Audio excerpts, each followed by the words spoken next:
Hey guys, so Kashtira is dropping soon, so I've been thinking about what cards would do good against Kashtira.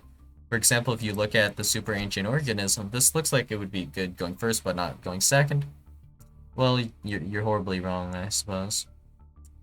So this only affects monsters on the field first off, so they'll want to be special summoning their cards from the hand. Anyways, of course, so you won't be affecting them there. And then when they special summon two level 7s, they can make a rank 7, which no longer has a level, meaning they can outgrade a super ancient organism or maybe even ignore it. So that plan is not the best. Hitting them with like a Gozen or like a skill drain might fare better. Mayhaps a rivalry. I think Tikaboo might work as well. Something like that. Actually, I'm not sure if rivalry works or not. They might just be all psychics, but I'm not sure if all of them are psychics or not. Would have to make completely sure, I suppose. But anyways, this plan of attack of just simply having like what you call it uh super ancient organism, that doesn't work super well. But I mean, in general, I believe they are a banish deck, so I suppose not letting them banish might be the play, so maybe we can try like a Lancia. Maybe that'll do the job. Not completely sure if they do need to banish or not, so I'll just put Lancia in the back pocket for now, but aside from that, Chaos Hunter actually is not bad. And as it happens, I have a royal one. Very nice, I guess. But they definitely do special summon, so if you special summon Chaos Hunter, I don't think they have a way to out this. And this does stop you from getting hit by like a Diablosis, removing cards in your extra deck. And stops you from getting zone locked at the very least, I believe. I don't think they have a way to remove Chaos Hunter from the field or negate it. But I mean, I don't actually know, since I don't remember what all the Kashtira cards do. I haven't played against it yet, so I only like vaguely remember some stuff. I guess their field spell might be able to remove Chaos Hunter, maybe, but I don't know if it requires a trigger effect, like Perlerino, so whatever. Speaking of which, now that I think about it, Tearlament still has an unreleased field spell. Huh. Well, whatever. So let's see, where are we at? Alright, Chaos Hunter. So aside from Chaos Hunter, I think if you can play Baguska, this might be swell. Going first against them, they have to draw the out against Baguska. I don't know. If Kashtira can't play, like if they can play going second or not. Like into Baguska is pretty rough. They cannot like attack over Baguska, they would need to specifically negate Baguska. So Link decks seem to have some kind of advantage here. They're pretty big guys, Kashtira's being level 7 monsters and all. So I believe their attack points are all above like 2k, so if you guys are thinking of stun again, this guy does not really work. I mean, you can give him a Moon Mirror Shield, I guess, and then it'd work, or like, some of you guys play like Mirror Force on this or whatever. I don't know, maybe that works, sure, whatever. A lot of people are playing stun for some reason.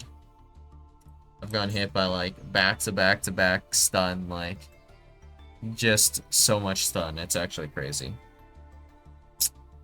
Crazy irritating. Well, let's keep moving along. So,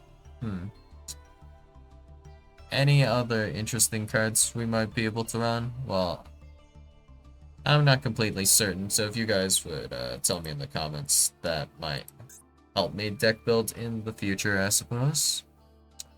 But let's see. Continuing on. Blue Andres. M-Pen is like the biggest floodgate against specifically Link decks, so if you are not playing a Link deck, it's not as big of a deal. Because it has to be a special summon monster in attack position. So this isn't that strong, I don't think. And then aside from that, you have like Ryza and then you have Macro and stuff. Since it is an XYZ deck, I think it actually fares better into blue than like a lot of decks actually typically did. So blue is probably going to fall out of favor at this point. Because unless you have like unexploded wins, I don't see you going too hard into Kashtira. Which is pretty great, honestly. I am sick of seeing blue. And Flu is not like a big brain deck or anything. It feels pretty straightforward. Pretty inflexible. And that is probably because it is a main deck only strategy, I suppose. I don't know. So you just have to deal with either Ryza or Apex Savian. If you out one of them, you're probably just good to go in some way, shape, or form. And it is annoying that they both reset themselves, I suppose. Or you can deny them access, even. Just single hand trap can crumble. Like, make Flu completely crumble, so. Whatever, I guess. Let's see, what else do we have going for us?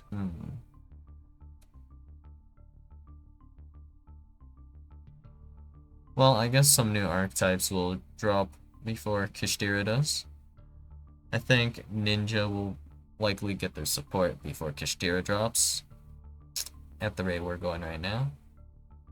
And I think there's been some leaked Ninja cards, so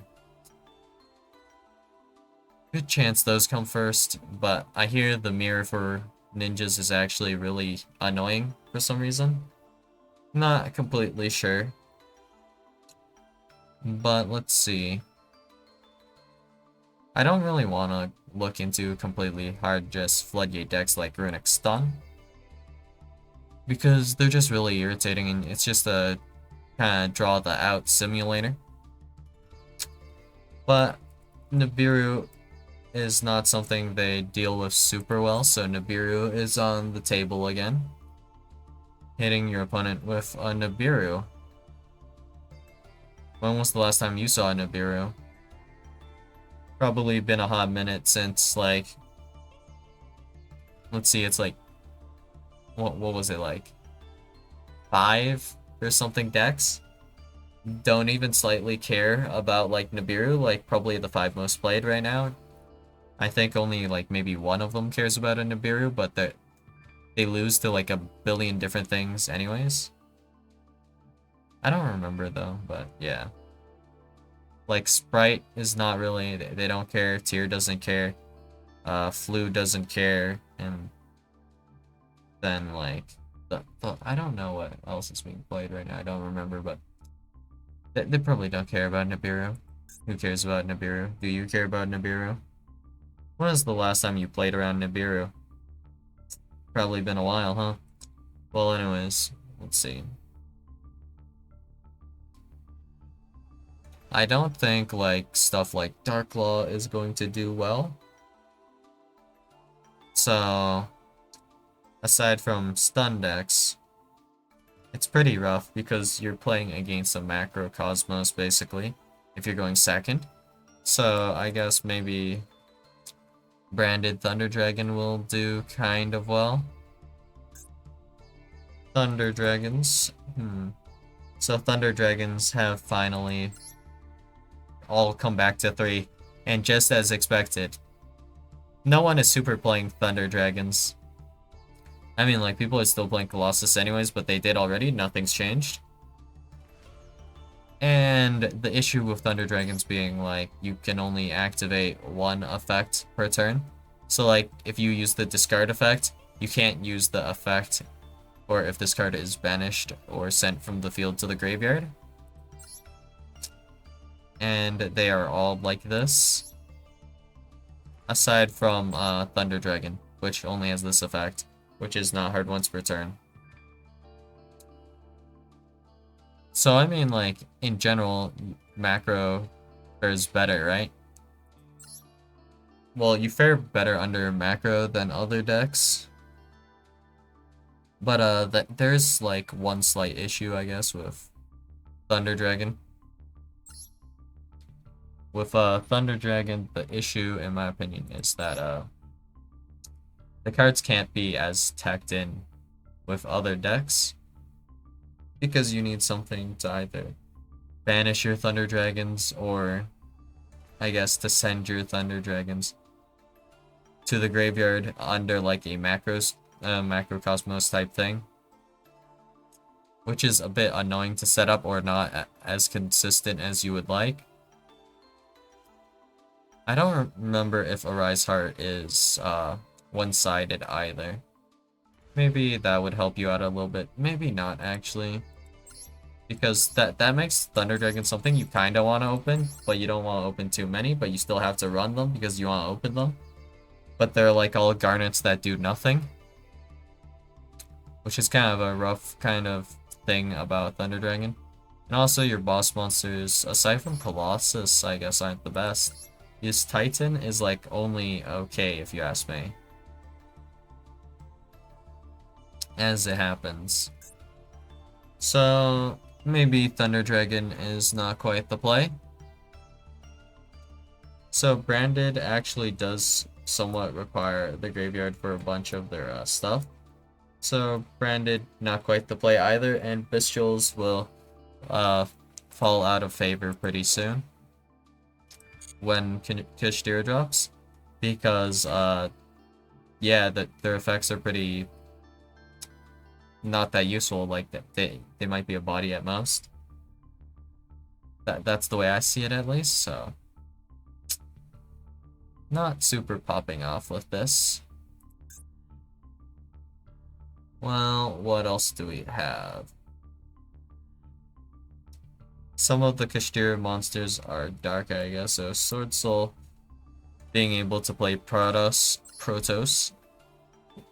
Arch Nemesis Protos. Well, whatever the case. Sword Soul can summon Protos, and then Protos can declare dark, and that stops access to their extra deck, I believe. Because I believe they are actually darks. So, maybe that'll be the play for some people, but let's see. Sword Soul does have the ability to play under macro somewhat as well. So, maybe not too bad, but you do lose, like, access to your Tenyi engine. So, a bit awkward there. Like, one of your best cards in Sword Soul is definitely Vishuda. And losing access to Vishuda is going to really screw you over. So, maybe Sword Soul doesn't have a super good matchup either. And of course, you don't want something that uses the graveyard too much. So, if you happen to be a Zombie World player, you're gonna suffer. There ain't much to it, I guess. And in terms of cards, there are like different cards you can use, I guess, like Dark Ruler no more, Book of Moon, Infinite Impermanence, Book of Eclipse. All of those are cards that people will run, I guess. Nibiru, hand traps in general, I guess, might be okay. I don't think Kashtira is super hand trap resistant, but I don't know for sure. Apparently giving them a monster actually might be good. Like, if you hit them with a Contact C, they have to make specifically like a Donpa, I believe it was. No, wait, not Donpa. Donner, right. Donner. Confusion. So 2 monsters with different types, and then you target 1 monster for higher you control, and 1 monster your opponent controls, destroy them. You contribute 1 monster, special summon a monster for higher from your hand or graveyard with a different original name than the tributed monster. Then if you tributed a link monster to activate this effect, you can special summon 1 more such monster. And I guess, if all else fails, Kaijus will be pretty good, because they can zone lock you, right? But even if they locked every single zone, you can still Kaiju them, which is like a thing, I guess. So, the takeaway from this is Kaijus are just pretty swell to have, no matter the meta. I mean, like, they won't necessarily be the best option, but they will certainly do something for you. This outs the macro, and I don't think they have a way to really stop you from kaijuing them, so Kaiju probably the best option to keep in mind. Depends how strong they are and how hard Konami hits them with the ban list, I guess. Like, probably pre-hits. Maybe they'll do some hits after, like with tier. Which is not, like, something I'm super looking forward to. I hope they hit it in, like, a fair way. Or a better way. I don't think what they did with, like, tier and forcing it to be, like, a tier 0 format was fun. Personally, so. Was not a super big fan of that. Well, anyways, I'll see you guys in the next video. Bye.